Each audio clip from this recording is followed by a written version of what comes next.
Hello, Simone. Today we are going to be talking about some studies that recently came out. Well, some recently came out, some came out a while ago, but looking at the topic of how earnings affect marriage rates and fertility rates, and Hmm. that surprisingly for males, they no longer seem to increase marriage. More money, which goes against the narrative that you always hear on the right, Yeah, this is important. In fact, we did an episode in which we read one of Arctotherium's articles on aphoria, where he basically posited that a solution to birth rates would be to effectively economically disempower women by sort of removing them from bureaucratic roles or eliminating those roles entirely, and to economically re-empower men with the supposition that this will increase marriage rates. Turns out that's not how it plays out in reality, at least in a post women earning money and having careers era. Yeah. All right. So I'll start here with the first study. This is a new one that I found really interesting. Male earnings, marriageable men, and the non-marital fertility evidence from the fracking boom.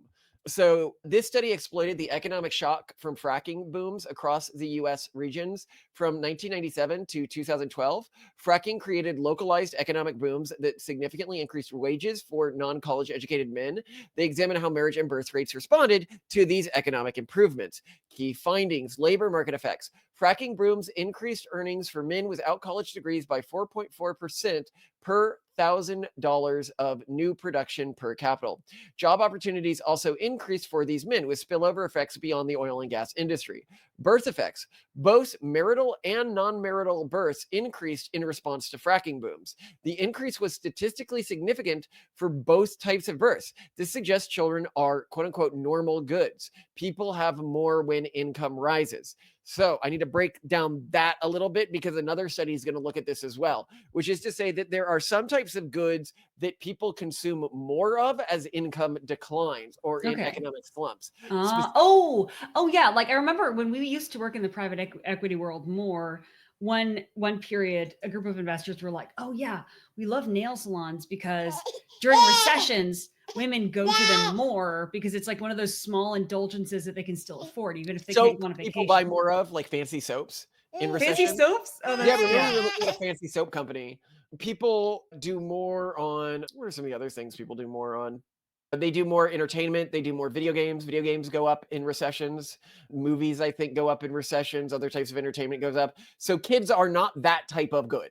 And note what's being said here. Births increase as money increases for uneducated men, which is great. This is an area where that is really interesting that basically out of wedlock births are increasing and people are choosing to have kids when they have more money, just not in wedlock. Fascinating here is that a similar economic impact from the UBI study did not increase births.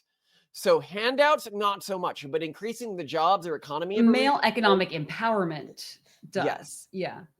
Okay.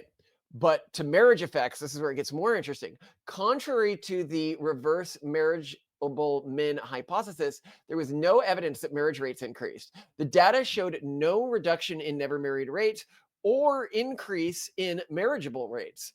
These findings were consistent across different modal specifications. Fascinating. Social context comparison. They compared these results to the Appalachian coal boom of the 1970s to 80s. During the earlier coal boom, increased earnings led to more marriages and marital births, with a decrease in non-marital births. This contrast suggests social norms may have changed. They've definitely changed. That's what's changed. Yeah, because something has clearly changed. I mean, it reminds me a lot of Sweden, how there are a lot of parents who just aren't married. And it's sort of after that becomes normalized, it's really hard to get people to marry again. What's interesting here is that areas with high baseline non-marital birth rates showed a similar increase in marital and non-marital births, but areas with low baseline non-marital birth rates only showed an increase in marital births. Basically, this means if you live in an area where people were already having a lot of kids outside of marriage, then you have an increase in the number of kids they're having outside of marriage. If you don't, if you live in like a more conservative religious area, then that doesn't increase the non-marital births, which is really fascinating. So the authors conclude that while improved economic prospects for men might have previously led to more marriages before childbearing, in today's context, economic improvements lead to more births, both marital and non-marital, without necessarily increasing marriage rates. And great natural experiment there was the regions where you already have a lot of out of marriage births and the regions where you don't, which shows that in some regions they've maintained this older culture. Yeah. But in the regions where they've maintained the older culture, fascinatingly, it didn't lead to more marriages. That's really interesting. It really it looks at the interplay between economics and culture in a way I haven't seen research do for quite some time, and it's so fun to see that someone looked at this. Isn't that fascinating? But let's look Yeah. at some other studies so we can drill into what other people have found on this particular subject. Mm. Actually, I want to pontificate on this more because this is Uh-oh. interesting. Okay. Getting lounge Malcolm here. So, what does this mean? It means that anything you could do to increase economic situations is good for fertility rates. So increasing general economy increases birth rate, thus Doge, Elon, amazing for everyone but government employees. Um, uh, Yeah, except so the whole reason I learned about this study was from the researcher's book, The Two-Parent Privilege, which is all about the role that marriage plays in sustainable, successful birth rate increases, but also human thriving and everything. Like it's just so much more optimal across many measures for there to be marriage involved in this process. And there's a whole book you can read about this. So yeah, I mean it's nice that increased male economic productivity boosted birth rates, but I also would suspect that the lifetime fertility of those non-married births or non-married women who had kids is not going to be beat by the married women who started having kids during that period. Maybe, yeah, I would agree with that. But I'd also point out here, interesting to me is that yes, you can maintain a traditional culture. So if you maintain a traditional culture, which shames like out of wedlock births and stuff like that, you're not going to get the boost in out of wedlock births from increased income. But these traditional cultures, what they haven't been able to do is fix the marriage market problem. They Yeah. haven't been able to get these people married. And I think that we already see this, as I point out, like if I think about like young Catholic influencers, they're not even that young anymore. You've got like Nick Fuentes and Pearl Davis. Both of them are fairly conservative Catholics, and neither of them are married. And they're like in their 30s now, I think, or like late 20s at this point. Yeah, I think they're both in their 30s now. Yeah, they have no Hannah, business being yeah, unmarried. I think she's maybe like 28 now, 29. But that is a huge market failure right there, which shows that it is actually. How does this relate to how I raise my kids? How should I think about this? Well, it means I can't just rely on the old ways. I can't just try to go back Mm-mm. to an older system. I need to focus on creating new systems, new ways of relating to partnership and marriage for them to ensure that they secure a partner while they're still breedable. Oh, and also, yeah, a partner that they're invested in long term. I think that's the thing is we need to raise closers, and we collectively as a society have raised a generation of flakes. They don't commit. They Well, don't even closers. commit to public opinions about things, let alone partners.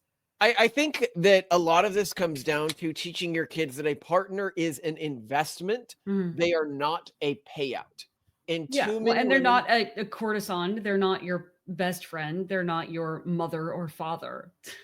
No, you Just you are investing in someone you want to be that perfect partner in 20 or 30 years. mhm. As a recent green text I mentioned from 4chan, where the guy found out that his girlfriend at four, his wife now, who they've been married and had kids, and he's successful, was like, I should marry him because he's nerdy and nerdy men make a lot of money. And Yeah, that's the way women need to think. And he's like, oh yeah, she always pushed me to take yeah, like an a appreciating harder investment. degree, to work a bit harder on my grades, to take the aggressive. And it's like, yeah, because she approached him not from a he's rich now perspective, but he's someone that was my support, Mhm. could be rich and influential. And I Yeah. think the problem is that people are looking for the full package in who they're marrying. They are not looking for the outcome, which is really bad. Mm, I agree. But okay, so to go to some other studies where we might be able to get some other ideas here. Linzo Jason M 2010 Are children really inferior goods? Remember, we talked about the two types of goods. Evidence Inferior from good. displacement-driven income shocks. This study found that job displacement leads to a significant drop in fertility among women. Okay. Specifically, there was a 1.8% decrease in fertility 11 years after job loss. That's not significant. Oh, I mean, that means individually. In the year immediately following displacement, there was a 4% decrease in fertility, and this is women. Interestingly, the for males, they found no significant impact on fertility when they lost their jobs. It was just in women where it decreased their fertility, which is really Huh. fascinating. A woman with a job is having more kids than a woman who lost her job. That is interesting, especially considering how you get as a woman in the United States, depending on your state, but most states are very generous with women who have low incomes who are at or near the poverty line I doubt women in take that providing into social effect when services. they're having kids. They Maybe, don't, yeah, you yeah. know. And here I would posit or note fantastically that if you go up, that study was in 2015. This didn't used to be the case. So another study, effect of job displacement on couples' fertility decisions, found wife's job loss impact on fertility. It found overall no statistically significant effect on fertility when looking at all Hmm. women together. For highly educated women, job displacement decreases fertility significantly in years 2 to 6 years after displacement. The effect appears to be temporary, postponement as different as a difference in cumulative births decrease in later years. So it's not Okay. affecting fertility overall. It's affecting it short term, but that can have an effect. Husband's job loss produces significant and persistent decreased fertility, has virtually no effect on women's employment, except a small negative effect in year T+1, shows no consistent effect on divorce rates, only slightly negative effects in T+4 to T+6 years. That's time plus six, like year six. Ah, okay. And this, again, if you want to look at this study, is effect of job displacement on couples' fertility decisions. Let's see when this study was done. 2010. So this trend flipped from 2010 to 2015, or one of the studies is just wrong. Hmm. Okay. Job displacement. That sounds like what you say when you don't want to tell your parents you were fired. There I've was been a job displaced. displacement event at work recently, and I've been recently displaced from my profession. Oh my gosh. Okay, so next year we've got 2019 study, when work disappears, manufacturing decline and falling marriage market value of men. This one, trade shocks disproportionately reduce employment and earnings of young males compared to young females. It Trade had a bunch of shocks. other studies, but it was all obvious stuff like, oh, What they is a have trade shock?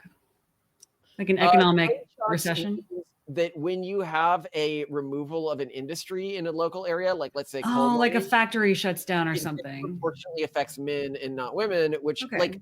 I think is intuitively obvious, but I don't think a lot of people consider how much more vulnerable men are to economic shocks than women are to economic shocks. Well, yeah, women have more of a social safety net typically. I would say both among friends and family and from the government. So there's that. Yeah.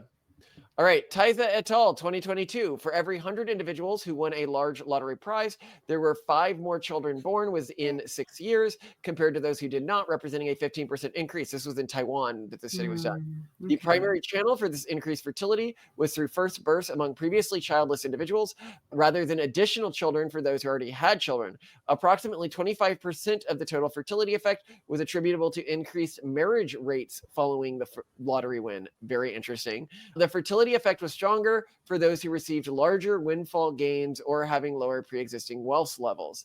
And given that this was in Taiwan, I find this all very interesting. It basically shows a moderate. This basically means even if you gave people lottery level winnings, it would not increase the fertility rate enough.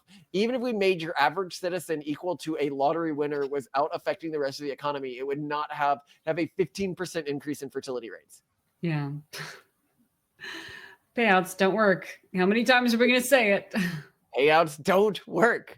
A study using U.S. tax data and state lottery wins between 2000 and 2019 found that lottery winnings modestly accelerated fertility, but had little effect on total fertility. So basically, they make people have kids earlier around the time of the lottery, but don't increase total fertility. The study by Cesanari et al. 2023 using Swedish lottery data reveals significant gender differences in how lottery winnings affect marriage and fertility for men. And we talked about this, right? This one. Yeah, a 1 million SEK lottery equal to around $140,000 increased the probability of marriage within 5 years by 4.7 percentage points for a total 30% increase. I.e., if you get a dump of $140,000, you're going to have a 30% increase in getting married. That seems right to me, but is lower than I'd expect, actually. I guess there's a lot of people just don't want to get married from the current cultural perspective. For married men, lottery wins reduce the risk of divorce within 10 years by 6 percentage points. This is per year for a total reduction of 40%. So for men, having more money dramatically decreases the probability of divorce, but that makes sense from even an evolutionary perspective. If a woman feels she has a partner who is secure and makes money, as Siobhan had said, all women really want is a partner who can make them babies and provide for the babies. She used slightly other words, but that's the point of it. Women want to be submissive and breedable. That's the point. That's how evolution has coded each of us. What's the silly face you're making there? It goes against everything I was raised to fight for. Submissive and breedability. Like, so many little alarm bells. What do you think today? I mean, what do you think with the data? I think the data indicates that women on average benefit from being part of a meaningful family, but I don't. That is such a squirrely way of wording it. I'm talking specifically, do women? So when people say submissive and breedable, I think they're really thinking about like a stay-at-home Stepford trophy wife, which is not what women find meaningful. Right. I mean, and as we pointed out, when women lose their jobs in a modern context, the fertility is impacted more than when men lose their jobs. But even like in the 1950s era, or even like when sort of housewives started sort of losing work to do, I would say, so even maybe around the turn of the century, this is when you start to see them turning to pretty hard drugs to deal with the anxiety and the meaninglessness and the listlessness. And here's where they start. Yeah, like they're on amphetamines, they're alcoholic. They had to do full-time childcare. It's not ideal. I think what women need is to be part of a corporate family, to do work, to have meaningful work in addition to rearing children is really important. So that's why I do take exception to terms like submissive and breedable, because that is not actually what women want and what women benefit from. And when they're put in those positions, they go completely crazy. But speaking of, our son recently has become we got really worried. Because he comes and he's like, I like really women are better, mom and dad. And he says this. He like won't do stuff with me now because I'm a man. He's like, he'll be like, well, daddy has to pay if he wants me to do this, whereas mommy gets it for free. I like girls better. And we're like, we got very worried about this. Yeah. Like, I was like, what is all of this about? Are they filling his head with nonsense? No, what we learned, and this has become a persistent issue. I'd argue it's like 20% of what he talks about when he's talking about it's not 20%. It's just a daily theme for sure. For me, because I'm trying to get him to do things and he always says no because you're a man. Because you're a man. But he will then follow up with, and you can't have babies. And that specifically men are inferior because they cannot grow a baby in their belly. Yes, and he makes this very clear. This is clearly his thing was women. Women make baby. And I am so glad that, however, we did not try to incept him with, I do not know how he became obsessed with this differentiation. Well, it came up after I explained to him that, we're trying to get pregnant and showing him ultrasounds and being like, hopefully this is your little brother, et cetera, et cetera. And I mean, he was used to the last pregnancy because both me and our nanny were pregnant at the same time. So like the kids are very accustomed to pregnancy now. So I think he's just like, this is cool. And he just now sees me as like the cool 3D printer of new siblings. Of new siblings. This video, him talking about wanting 100 siblings. Yeah. Wants her to keep going. He's like, I'll help, mom. I'll help. Yeah. He'll feed them a giant glass of milk. So it's fine. He'll take fine. care of them. He doesn't Yeah. need to worry about it. But I love this because I can so imagine like one of these like trans activists going to his school to try to convert him, and he's like, they're like, yeah, you can be a woman. He'd be like, oh my god, I can be a woman. Like I could grow a baby in my I would belly. love that. I get to grow a baby, and they'd be like, well, no, I mean you can't. And he's like, what the? Octavian would so say something super offensive. He's like, why would you want to be a woman if you can't make babies? Which is so based, life destroying, life shattering here. And by the way, I've seen some things of like arguments recently that trans people should be like breastfeeding their children, like measuring like the milk that they produce versus the milk that natal females produce to try to argue it has similar nutritional properties. I mean, it doesn't, but like they want to argue it's close enough that they should be doing breastfeeding as well to help them Bond. no, not bond, affirm their gender. I Oh. mean, they don't care about the kids. Be honest here. These are people who No, are don't be when the amount of work that a trans person or a gay person has to go through to have a child is heartbreaking, both that is financially and not logistically. true. How They dare you care compare about their trans and kids. gay people? Trans people can just have kids naturally. Not necessarily. No, most of them save sperm and stuff like that, and they're married. Like, yeah. Well, they'd still have Gay to do people and IVF. Like they're trans still people are working not at for it. all in the same bucket. Like, come on. And I actually want to do more pushing against that on this show. This idea of LGBTQ, trans people fucking stapled themselves on to a people who are fighting for their lives. Like that is not they were not that important in the early game. Like it's weird. Like you look at like the Stonewall things and stuff like that, and they're like, oh, it's all trans women. It was like gay people and cross dressers. Like it wasn't there, but no trans people there. Like they have inserted themselves into history and taken over the historical narrative of the fight for gay rights and continue to attempt to. I agree. It is hard for gay people to have kids. But no gay person I know, like no sane gay person, is going to try to breastfeed their kids. True story. Yeah. They're This buying breast milk fetish from other behavior. women and doing their very best and not, yeah. Yeah, they're doing their best, but they're not trying to breastfeed the kids themselves. This is weird stuff.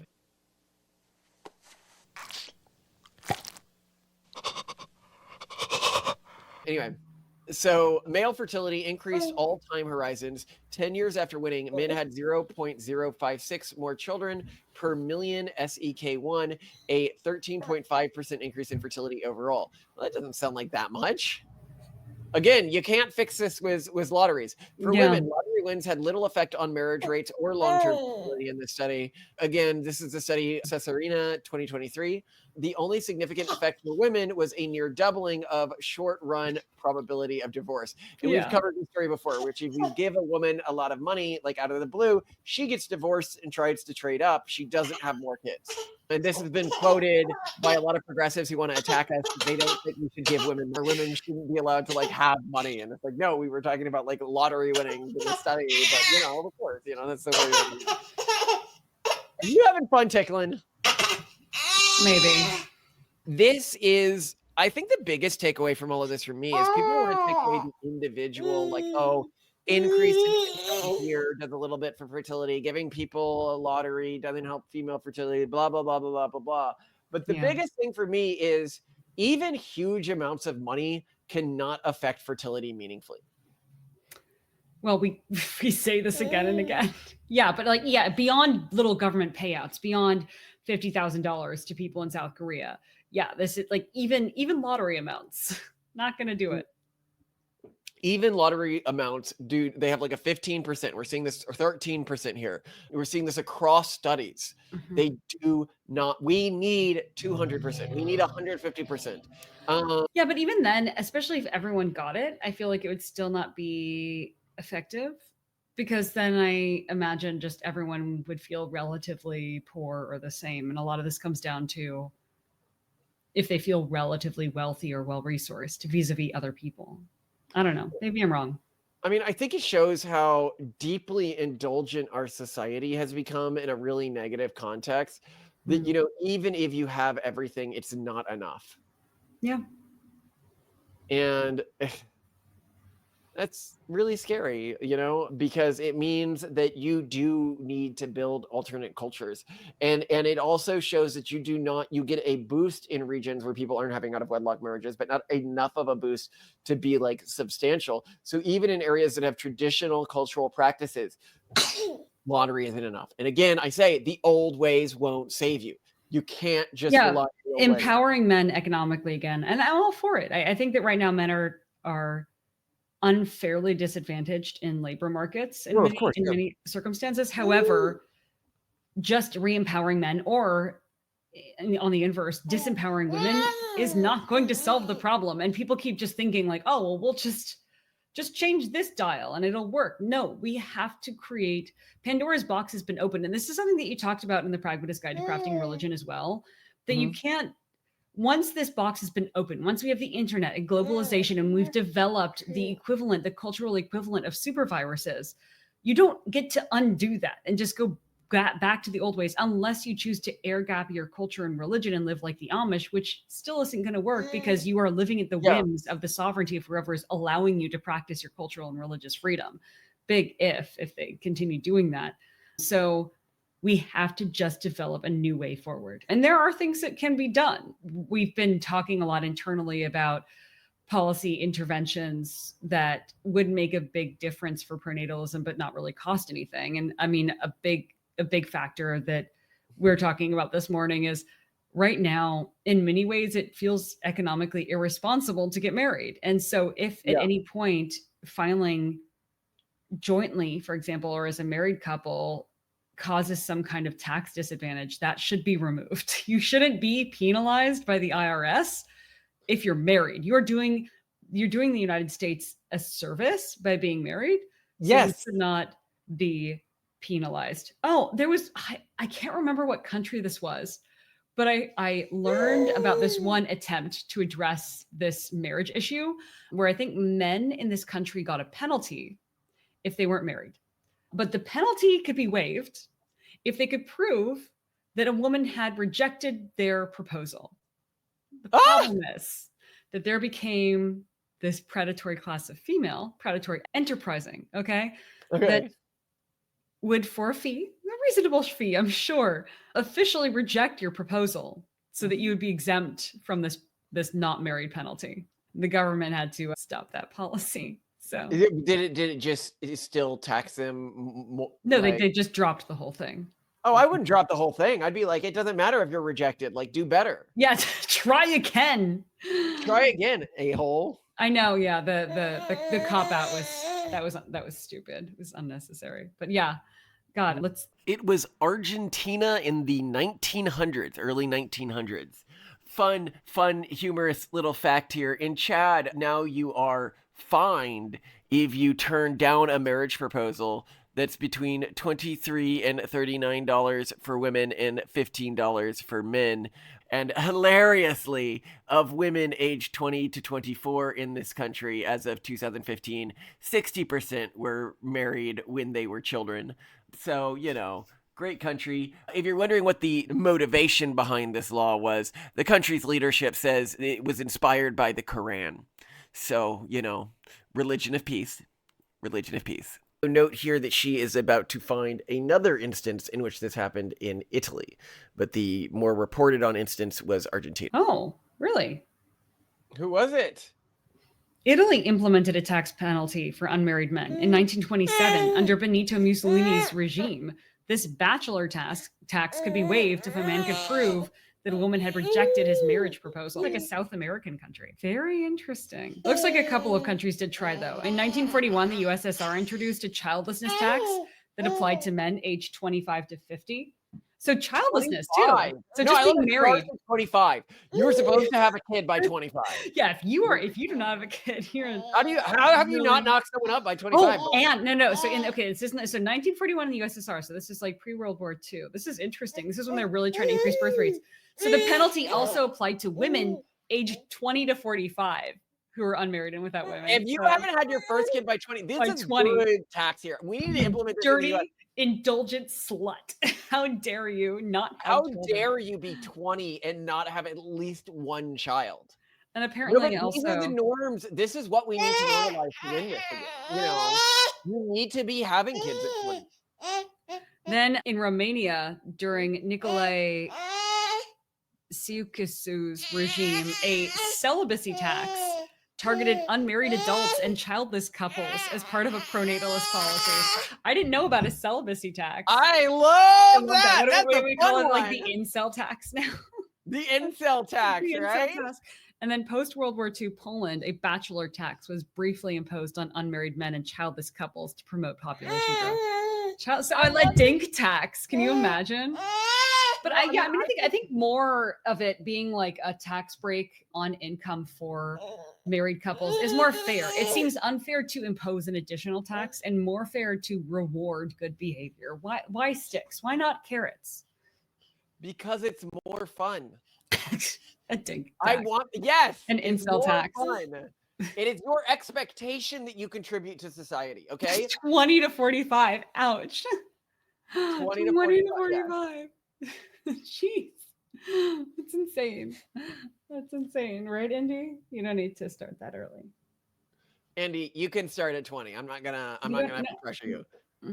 I mean, if you're not a teen, if you don't have teen pregnancies, basically. I really was like bullish on this idea that like by the time I'd had my last kid, then I would immediately be moving on to my next, like my first grandkid. And I was like, yeah, Octavian's not going to be into that. No, he's into it, you know? Oh yeah, he's could be like, I happening. know the purpose of women. Women are for breeding. Well, and then there was this one conversation I had with him where he was like, well, girls like me. Like he's really like he wants to attract a good partner. It's really.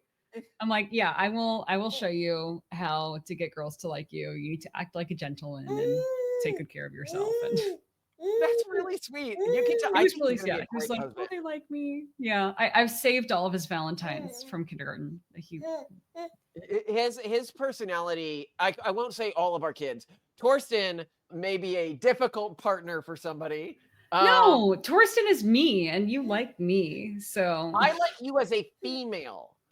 You as a male might be a little too autistic. No, he's just going to be a visionary CEO, and so he can have a stable of partners. If Torsten is rich, yeah, I can see him being a rich eccentric. Absolutely, collecting things. He loves collecting things. He can collect. Our daughter Titan, I would say, oh my god, she is going to be the easiest, like to pair off with somebody high quality. She is very, very, very happy all the time. Really so fun. Really she's so playful, affectionate. Yeah. She really likes like affectionate, like aggressively affectionate, I guess I'd say, and really loves like playing pranks or breaking rules. And I'm like, this is like the core, like slightly aggressively affectionate and loving breaking rules. You're gonna be very like, a gregarious tomboy kind of thing. It's great.